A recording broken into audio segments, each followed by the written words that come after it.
పశ్చిమ గోదావరి జిల్లా పాలకొల్లులో రాష్ట్ర జలవనరుల అభివృద్ధి శాఖ మంత్రి డాక్టర్ నిమ్మల రామానాయుడు తండ్రి పేరు మీద స్థాపించిన ధర్మారావు ఫౌండేషన్ ఆధ్వర్యంలో మసీద్ ముస్లిం సోదరులకు ఇఫ్తార్ విందు నిర్వహించారు. పవిత్ర రంజాన్ మాసాన్ని పురస్కరించుకుని పాలకొల్లు పెద్ద మసీదులో ఏర్పాటు చేసిన ఇఫ్తార్ విందులో ముస్లిం సోదరులు భారీగా పాల్గొన్నారు. ఈ విందుకు ముస్లిం మత పెద్దలు ముస్లిం సోదరులతో కలిసి ప్రార్థనలో పాల్గొని అందరికీ రంజాన్ శుభాకాంక్షలు తెలిపారు. విందు సమయంలో మంత్రిగా స్వయంగా వడ్డించడంతో పాటు భోజన అనంతరం ఆకులు కూడా ఇచ్చారు.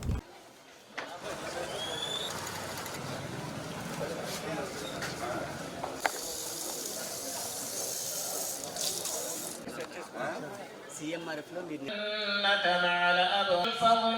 وعليك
ఒక గొప్ప సామాజికమైనటువంటి సాంస్కృతిక సాంప్రదాయం ఇఫ్తార్ విందు.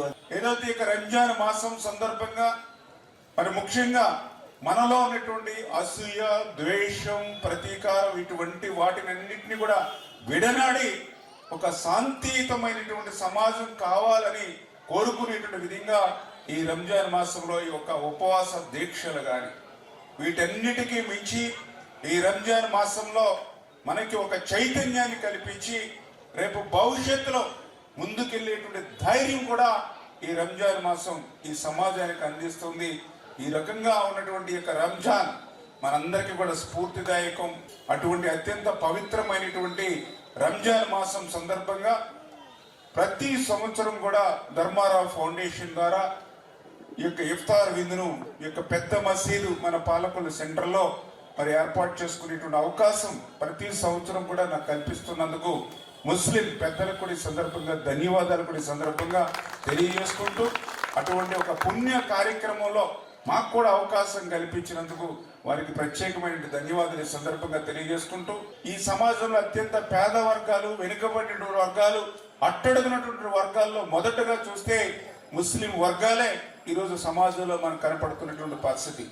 ఈరోజు ఎక్కడ ఏ ప్రాంతానికి వెళ్ళినా మరి యొక్క వాచ్ షాపుల దగ్గర చూస్తే ఆ వాచ్ రిపేర్ల దగ్గర చూసినా, సైకిల్ షాపు రిపేర్ల దగ్గర చూసినా, లేకపోతే ఆఫీసుల దగ్గర, గుమ్మాల దగ్గర, క్లర్కుల దగ్గర చూసినంటే ఇటువంటి చిన్న చిన్న స్థాయిల్లో రోజువారీ జీవనానికి సైతం నిత్యం శారీరకమైనటువంటి శ్రమ కష్టపడితేనే కానీ డొక్కాడనటువంటి స్థితిలో ఈవేళ ముస్లిం సామాజిక వర్గం ఉన్నటువంటి స్థితిలో ఖచ్చితంగా వాళ్ళని ఆదుకోవాల్సిన అవసరం ఉంది.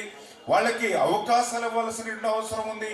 ఈ సమాజంలో మనతో పాటు వాళ్ళను కూడా చేయి పట్టుకుని నడిపించి ముందుకు తీసుకెళ్లవలసినటువంటి అవసరం ఉంది అనే విషయాన్ని కూడా నేను కూడా స్పష్టంగా గమనించడం జరిగింది. అందుకే ఈరోజు ఈ యొక్క పాలకులలో కానీ అదేవిధంగా గౌరవ చంద్రబాబు నాయుడు గారి ముఖ్యమంత్రిగా తెలుగుదేశం పార్టీ నుంచి ఆ రోజు ఎన్టీఆర్ గారి దగ్గర నుంచి ఈ రోజు చంద్రబాబు నాయుడు గారి వరకు అదేవిధంగా కూటమి ప్రభుత్వం కూడా లౌకిక వాదానికి కట్టుబడి ఇవాళ ముస్లిం సామాజిక వర్గానికి సంబంధించి అభివృద్ధికి సంక్షేమానికి కట్టుబడి ఇవాళ నీతిగా నిజాయితీగా ఈరోజు పనిచేస్తున్న విషయాన్ని కూడా ఈ సందర్భంగా తెలియజేసుకుంటూ ఎప్పుడు కూడా మంచి మెజారిటీతో మమ్మల్ని ఇక్కడ పాలకుల్లో ఆశీర్వదిస్తూ ఉన్నారని అంటే అందులో ముస్లిం సామాజిక వర్గం చేస్తున్న కృషిని కూడా నేను ఎప్పుడు కూడా మరవలేను.